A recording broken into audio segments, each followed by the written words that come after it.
آپ نے عقیدہ ختم نبوت کو اس انداز میں بھی بیان فرمایا، سیکون فی امتی 30 کذابون وفی روایت دجالون، ان قریب میری امت میں 30 بڑے جھوٹے آئیں گے، اور ایک روایت میں فرمایا دجال آئیں گے۔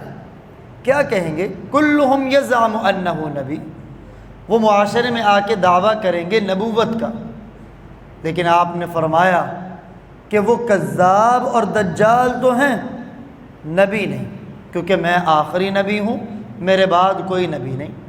اور کبھی اس انداز میں بیان فرمایا، لو کان بعدی نبی لکان عمر، اگر میرے بعد نبوت کا سلسلہ جاری رہتا تو اللہ تعالیٰ نے سیدنا عمر رضی اللہ تعالی عنہ میں ایک نبی کی ساری صفات رکھی تھی، تو میرے بعد نبوت عمر کو مل جاتی۔